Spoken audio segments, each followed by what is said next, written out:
Let's talk about something that could fundamentally change what it means to be human.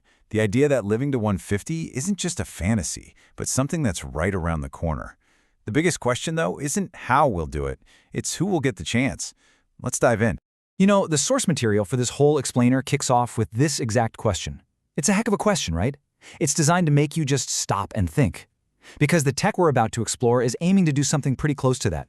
To radically, and I mean radically, extend our healthy lives. And there it is. That's the number at the heart of all this, 150 years. We're not talking about some far-off sci-fi dream. Some are claiming this could be a reality as soon as 2026. And this isn't just about tacking on more years at the end. The promise here is adding more life to our years, making us healthy, vibrant, and active. Okay, so let's really unpack this incredible promise. What does this future actually look like? And, how on earth is it even supposed to be possible? Well, according to our source, this isn't science fiction anymore.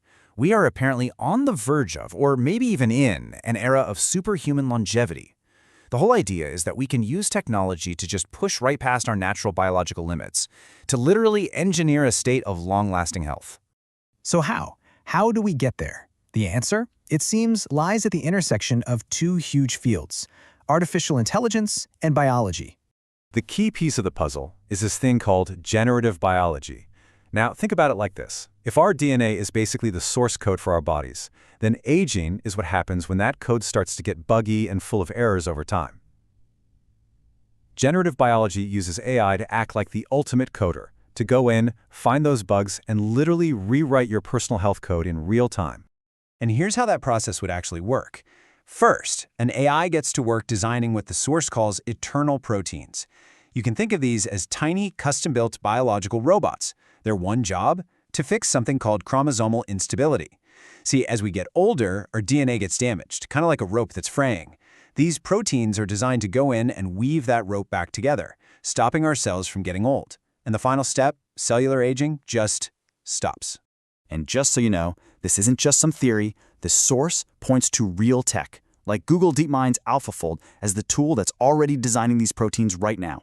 It's really bridging that gap between what we thought was fiction and what could soon be fact. And it gets even wilder. Paired with this is another mind-bending concept, the digital twin. Imagine a perfect, one-to-one virtual simulation of your body, your organs, your specific biology, everything. The idea is to test these new AI-designed treatments on your virtual copy first, making sure everything is safe and effective before a single thing enters your real body.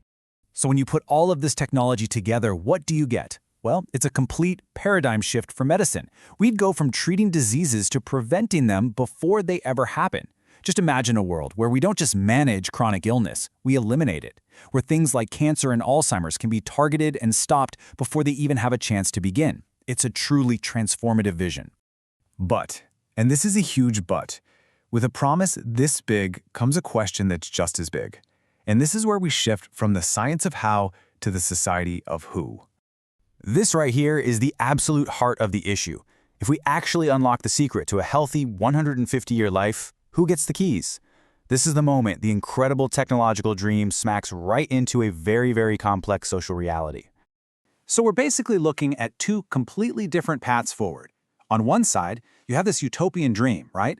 A new era of shared human potential, achieving health for everyone.